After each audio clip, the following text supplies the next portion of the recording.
ഗോതമ്പ് പൊടി കൊണ്ട് വളരെ എളുപ്പത്തിൽ തയ്യാറാക്കിയെടുക്കാൻ വേണ്ടി പറ്റുന്ന നല്ല ടേസ്റ്റി ആയിട്ടുള്ള ഒരു പലഹാരത്തിൻ്റെ റെസിപ്പിയുമായിട്ടാണ് ഇന്ന് ഞാൻ വന്നിരിക്കുന്നത്. ഒട്ടും എണ്ണ കുടിക്കാത്ത നല്ലൊരു പലഹാരമാണിത്. ഇതെങ്ങനെയാണ് ഉണ്ടാക്കുന്നതെന്നൊക്കെ നമുക്കൊന്ന് നോക്കിയിട്ട് വരാം. അതിന് മുന്നേയായിട്ട് എൻ്റെ ചാനൽ ആദ്യമായിട്ട് കാണുന്നവർ ഞാനിടുന്ന വീഡിയോസ് ഇഷ്ടമാവുന്നുണ്ടെങ്കിൽ ലൈക്ക് ചെയ്യാനും ഷെയർ ചെയ്യാനും സബ്സ്ക്രൈബ് ചെയ്ത് സപ്പോർട്ട് ചെയ്യാനും മറന്നുപോലെ. സബ്സ്ക്രൈബ് ചെയ്യുമ്പോൾ തൊട്ടടുത്ത ബെല്ലൈക്കൺ കൂടെ പ്രസ് ചെയ്യുകയാണെങ്കിൽ ഞാനിടുന്ന വീഡിയോസിൻ്റെ നോട്ടിഫിക്കേഷൻ നിങ്ങൾക്ക് കിട്ടുന്നതായിരിക്കും. ഈ ഒരു പലഹാരം ഉണ്ടാക്കാനായിട്ട് ആദ്യം തന്നെ ഇതിൻ്റെ കൂട്ട് തയ്യാറാക്കിയെടുക്കാം. അതിനായിട്ട് ഞാനിവിടെ 3/4 കപ്പ് ഗോതമ്പ് പൊടിയും അതേ അളവിൽ തന്നെ മൈദയാണ് എടുത്തിരിക്കുന്നത്. നിങ്ങൾക്ക് ഈ ഒരു പലഹാരം മുഴുവനായിട്ടും ഗോതമ്പ് പൊടിയിൽ ഉണ്ടാക്കിയെടുക്കാവുന്നതാണ്. അതുപോലെ തന്നെ ഇനി ഗോതമ്പ് പൊടി വേണ്ടാന്നുണ്ടെങ്കിൽ മുഴുവനായിട്ടും മൈദയിൽ വേണമെങ്കിലും ഉണ്ടാക്കാവുന്നതാണ്. അല്ലാന്നുണ്ടെങ്കിൽ ഇതുപോലെ പകുതി പകുതി എടുത്തിട്ടും ഉണ്ടാക്കാവുന്നതാണ്. ഇനി ഇതിലേക്ക് ഉപ്പ് ചേർത്ത് കൊടുക്കാം. 1/2 ടീസ്പൂണോളം ഉപ്പ് ഞാനിവിടെ ചേർത്ത് കൊടുത്തിട്ടുണ്ട്. ഇതിലേക്ക് 1 ടീസ്പൂൺ നെയ്യാണ് ചേർത്ത് കൊടുക്കുന്നത്. നെയ്യ് ഇഷ്ടമല്ല എന്നുണ്ടെങ്കിൽ റിഫൈൻഡ് ഓയിൽ ഉപയോഗിച്ചാലും മതിയാകും. നെയ്യാകുമ്പോൾ നമ്മുടെ പലഹാരം നല്ല ക്രിസ്പി ആയിട്ട് കിട്ടാൻ വേണ്ടി സഹായിക്കും. ആദ്യം നെയ്യ് എല്ലാ ഭാഗത്തേക്കും എത്തുന്ന രീതിക്ക് നല്ലപോലെ ഒന്ന് മിക്സ് ചെയ്തെടുക്കുക. ഇതുപോലെ കൈ ഉപയോഗിച്ചൊന്ന് പ്രസ് ചെയ്യുമ്പോൾ ഉരുണ്ട് വരുന്നുണ്ടെങ്കിൽ അത് പാകത്തിന് റെഡി ആയിട്ടുണ്ട്.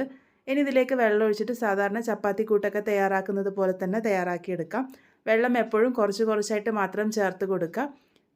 നല്ല സോഫ്റ്റ് ആയിട്ടുള്ള കൂട്ട് തന്നെയാണ് വേണ്ടത്. ഒരുപാട് സോഫ്റ്റ് അല്ല, സാധാരണ ചപ്പാത്തി കൂട്ടിൻ്റെ പാകം. ഇതുപോലെ കൂട്ട് തയ്യാറായി വന്നതിന് ശേഷം 2 മിനിറ്റ് നേരം നല്ലപോലെ നീഡ് ചെയ്തെടുക്കുക.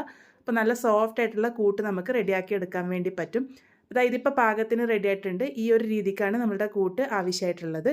ഇതിനി റെസ്റ്റ് ചെയ്യാൻ വേണ്ടി വയ്ക്കാം. ആ ഒരു സമയത്ത് നമുക്കിതിൻ്റെ ഫില്ലിംഗ് തയ്യാറാക്കിയെടുക്കാം. അതിനായിട്ട് ഞാനിവിടെ ഒരു പാൻ അടുപ്പിൽ വെച്ചിട്ടുണ്ട്. അതിലേക്ക് ഏകദേശം 1.5 ടേബിൾ സ്പൂണോളം എണ്ണ ഒഴിച്ചു കൊടുത്തിട്ടുണ്ട്. എണ്ണ ഒന്ന് ചൂടായി വരുമ്പോൾ അതിലേക്ക് ഒരു ചെറിയ കഷ്ണം ഇഞ്ചി ചെറുതായിട്ട് അരിഞ്ഞതും 2 പച്ചമുളക് ചെറുതായിട്ട് അരിഞ്ഞതുമാണ് ചേർത്ത് കൊടുത്തിരിക്കുന്നത്. എല്ലാം കൂടെ ഒന്ന് നന്നായിട്ടൊന്ന് മൂപ്പിച്ചെടുക്കാം. അതിനുശേഷം ഇതിലേക്ക് 1 ടീസ്പൂൺ മല്ലിപ്പൊടി ഇട്ട് കൊടുത്തിട്ടുണ്ട്. അതുപോലെ തന്നെ ഒരു 1/4 ടീസ്പൂൺ മഞ്ഞൾപ്പൊടി കൂടി ഇട്ട് കൊടുക്കാം. പൊടികൾ ഇട്ട് കൊടുക്കുമ്പോൾ എപ്പോഴും ലോ ഫ്ലെയിമിലാക്കാൻ വേണ്ടി ശ്രദ്ധിക്കുക. അതിനുശേഷം ഞാനിവിടെ ഒന്ന് മിക്സ് ചെയ്തെടുത്തിട്ടുണ്ട്. ഇനി ഇതിലേക്ക് 1/2 ടീസ്പൂൺ ജീരകത്തിൻ്റെ പൊടിയാണ് ചേർത്ത് കൊടുത്തിരിക്കുന്നത്. പെരിഞ്ജീരകമല്ല, സാധാരണ ജീരകത്തിൻ്റെ പൊടിയാണ്. പൊടിച്ച ജീരകം ഇല്ലാന്നുണ്ടെങ്കിൽ മുഴുവനായിട്ടുള്ള ജീരകം ചേർത്താലും മതിയാകും. ഇതിന് എരിവിന് പാകത്തിന് ഞാനിവിടെ 1 ടീസ്പൂൺ മുളക് പൊടിയാണ് ചേർത്ത് കൊടുത്തിരിക്കുന്നത്. അതും കൂടെ ചേർത്ത് ആ ഒരു പച്ചമണം മാറുന്നത് പോലെ നല്ലപോലെ ഒന്ന് മൂപ്പിച്ചെടുത്തിട്ടുണ്ട്. ഇനി ഇതിലേക്ക് പുഴുങ്ങിയെടുത്തിരിക്കുന്ന ഉരുളക്കിഴങ്ങാണ് ചേർത്ത് കൊടുത്തിരിക്കുന്നത്. 3 മീഡിയം വലുപ്പത്തിലുള്ള ഉരുളക്കിഴങ്ങാണ് വേവിച്ചെടുത്തിരുന്നത്. അത് ഇതുപോലെ ഒന്ന് ചെറുതായിട്ട് ഉടച്ചിട്ടാണ് ഞാനിവിടെ ചേർത്ത് കൊടുത്തിരിക്കുന്നത്. അതിനുശേഷം ഞാനിതുപോലെ മാഷർ ഉപയോഗിച്ച് നല്ലപോലെ മാഷ് ചെയ്ത് കൊടുക്കുന്നുണ്ട്. നിങ്ങൾക്ക് കൈ ഉപയോഗിച്ച് തന്നെ നല്ലപോലെ ഉടച്ചെടുത്തതിന് ശേഷം ചേർത്ത് കൊടുത്താലും മതിയാകും. ഇതിപ്പോൾ നന്നായിട്ട് യോജിച്ച് കിട്ടാൻ വേണ്ടി സഹായിക്കും. അപ്പോൾ ദാ ഇതുപോലെ ഞാനൊന്ന് നല്ലപോലെ തന്നെ മിക്സ് ചെയ്തെടുത്തിട്ടുണ്ട്. ഇനി ഇതിലേക്ക് ഒരു 1/2 ടീസ്പൂൺ ഗരം മസാലയുടെ പൊടിയാണ് ചേർത്ത് കൊടുത്തിരിക്കുന്നത്. അതും കൂടെ ചേർത്ത് കൊടുത്ത് നല്ലപോലെ തന്നെ ഒന്ന് യോജിപ്പിച്ചെടുക്കാം. ഇതിലേക്കൊരു ചെറിയ പുളിപ്പൊക്കെ കിട്ടാനായിട്ട് ഞാനിവിടെ ചാട്ട് മസാലയാണ് ഉപയോഗിച്ചിരിക്കുന്നത്. 1/2 ടീസ്പൂൺ ചാട്ട് മസാല പൊടിയാണ് ചേർത്ത് കൊടുത്തിരിക്കുന്നത്. അതിൻ്റെ കൂടെ തന്നെ നമുക്ക് ആവശ്യത്തിന് ഉപ്പും കൂടെ ചേർത്ത് കൊടുക്കാം. നമ്മൾ ഇതുവരെയായിട്ടും ഉപ്പ് ചേർത്ത് കൊടുത്തിട്ടില്ല. ഏകദേശം 1/2 ടീസ്പൂണോളം ഉപ്പ് ഞാനിവിടെ ചേർത്ത് കൊടുത്തിട്ടുണ്ട്. ചാട്ട് മസാല പൊടി ഇല്ലാന്നുണ്ടെങ്കിൽ നിങ്ങൾ ഏകദേശം 1 ടീസ്പൂണോളം ലെമൺ ജ്യൂസ് ചേർത്താലും മതിയാകും. ഇതെല്ലാം കൂടെ ഒന്ന് മിക്സ് ചെയ്തെടുക്കാം. ഇതിലേക്ക് ഏറ്റവും അവസാനമായിട്ട് കുറച്ച് മല്ലിയില ചെറുതായിട്ട് അരിഞ്ഞതും കൂടെ ചേർത്ത് കൊടുത്തിട്ടുണ്ട്. എല്ലാം കൂടെ യോജിപ്പിച്ചെടുത്ത് കഴിഞ്ഞാൽ നമ്മളുടെ ഫില്ലിംഗ് ഇവിടെ റെഡി ആയിട്ടുണ്ട്. വളരെ സിമ്പിളായിട്ട് തയ്യാറാക്കിയെടുക്കാൻ വേണ്ടി പറ്റുന്ന നല്ല ടേസ്റ്റി ആയിട്ടുള്ളൊരു ഫില്ലിംഗ് ആണ്. ഉള്ളിയൊന്നും ചേർക്കാതെ വളരെ എളുപ്പത്തിലാണ് നമ്മളിത് തയ്യാറാക്കിയെടുത്തിരിക്കുന്നത്. ഇതിപ്പോൾ പാകത്തിന് റെഡി ആയിട്ടുണ്ട്. ഈ ഒരു ഫില്ലിംഗ് തയ്യാറാക്കിയെടുക്കുന്ന അത്രയും സമയമാണ് ഞാൻ ആ ഒരു കൂട്ട് റെസ്റ്റ് ചെയ്യാൻ വേണ്ടി വെച്ചത്. കൂട്ട് ഒന്നും കൂടെ സോഫ്റ്റ് ആയിട്ട് വന്നതായിട്ട് നിങ്ങൾക്ക് കാണുമ്പോൾ തന്നെ മനസ്സിലാകുന്നുണ്ടാകും. അത് ഇതുപോലെ ഒന്ന് നീഡ് ചെയ്തെടുത്തതിന് ശേഷം നമുക്ക് ഉരുളകളാക്കിയിട്ട് മാറ്റിയെടുക്കാം. ഞാനിവിടെ മീഡിയം വലുപ്പത്തിലുള്ള ഉരുളകളാണ് തയ്യാറാക്കിയെടുത്തിരിക്കുന്നത്.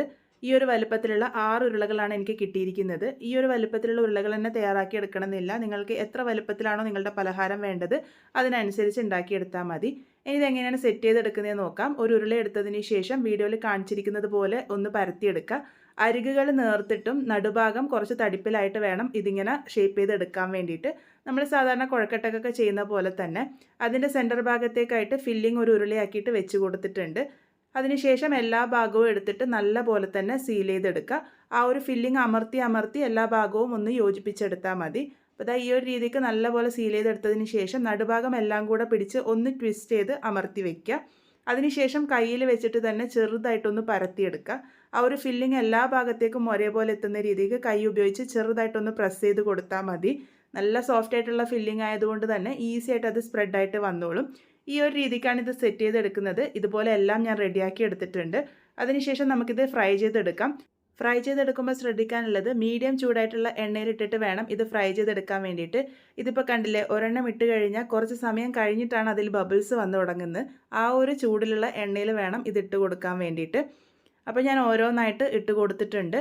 അതിനുശേഷം ഇത് ഏറ്റവും ലോ ഫ്ലെയിമിൽ വെച്ചിട്ട് തന്നെയാണ് കുക്ക് ചെയ്തെടുക്കേണ്ടത്. ഇതിൻ്റെ കുക്കിംഗ് ടൈം കുറച്ച് കൂടുതൽ സമയം എടുക്കും.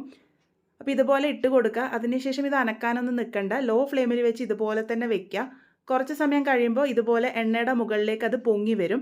അതിനുശേഷം മാത്രം നമ്മളിത് മറിച്ചിട്ട് കൊടുത്താൽ മതി. ഇതുപോലെ പൊങ്ങി വന്നതിന് ശേഷം വേണം നമ്മളിത് മറിച്ചിട്ട് കൊടുക്കാൻ വേണ്ടിയിട്ട്.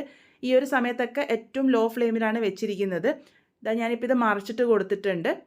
ഇങ്ങനെ മറിച്ചിട്ട് കൊടുത്ത് പിന്നെ ആ ഒരു ഭാഗം കൂടെ ചെറുതായിട്ട് ഫ്രൈ ആകുന്നത് വരെ വീണ്ടും ലോ ഫ്ലെയിമിൽ വെച്ചിട്ട് തന്നെ കുക്ക് ചെയ്യുക. ഇപ്പോൾ ലോ ഫ്ലെയിമിൽ വെച്ച് രണ്ട് ഭാഗവും ഒരല്പം മുരിഞ്ഞ് വന്നിട്ടുണ്ട്. അതിനുശേഷം ഫ്ലെയിം മീഡിയത്തിലേക്ക് ആക്കിയിട്ട് നല്ലൊരു ഗോൾഡൻ ബ്രൗൺ കളർ ആകുന്നത് വരെ ഇത് ഫ്രൈ ചെയ്തെടുക്കുകയാണ് വേണ്ടത്.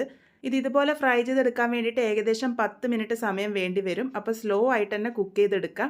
അപ്പോൾ വളരെ ടേസ്റ്റി ആയിട്ടുള്ള നല്ല ക്രിസ്പി ആയിട്ടുള്ള നമ്മളുടെ പലഹാരം ഇവിടെ റെഡി ആയിട്ടുണ്ട്. നോർത്ത് ഇന്ത്യൻ ഫേവറേറ്റ് ആയിട്ടുള്ള ആലു കച്ചോരിയാണ് നമ്മളിന്ന് ഉണ്ടാക്കിയിരിക്കുന്നത്. പുറമേ നല്ല മൊരിഞ്ഞിട്ടായിരിക്കും ഉണ്ടാകുക, ഉള്ളിൽ നല്ലൊരു ഫില്ലിങ്ങും കൊടുത്തിട്ടുണ്ട്. ഫില്ലിംഗ് ആയാലും വളരെ സിമ്പിളായിട്ട് തയ്യാറാക്കി എടുക്കാൻ വേണ്ടി പറ്റുന്നതാണ്. ഇത് എത്ര സമയം കഴിഞ്ഞാലും ഇതിൻ്റെ ക്രിസ്പിനെസ് ഒട്ടും പോകുന്നില്ല. അതുപോലെ തന്നെ ഒട്ടും എണ്ണ കുടിക്കാത്ത നല്ലൊരു പലഹാരമാണ്. ഇതിൻ്റെ ഫില്ലിങ്ങിൽ നിങ്ങൾക്ക് വേരിയേഷൻസ് വരുത്താവുന്നതാണ്. പല വിധത്തിലുള്ള കച്ചോരി ഞാൻ എൻ്റെ ചാനലിൽ തന്നെ ഇട്ടിട്ടുണ്ട്. അപ്പോൾ എല്ലാവരും എന്തായാലും ട്രൈ ചെയ്ത് നോക്കൂ. ഫീഡ്ബാക്സ് ഒക്കെ പറയാൻ മറക്കരുത്. വീണ്ടും ഒരു നല്ല റെസിപ്പിയുമായി കാണാം.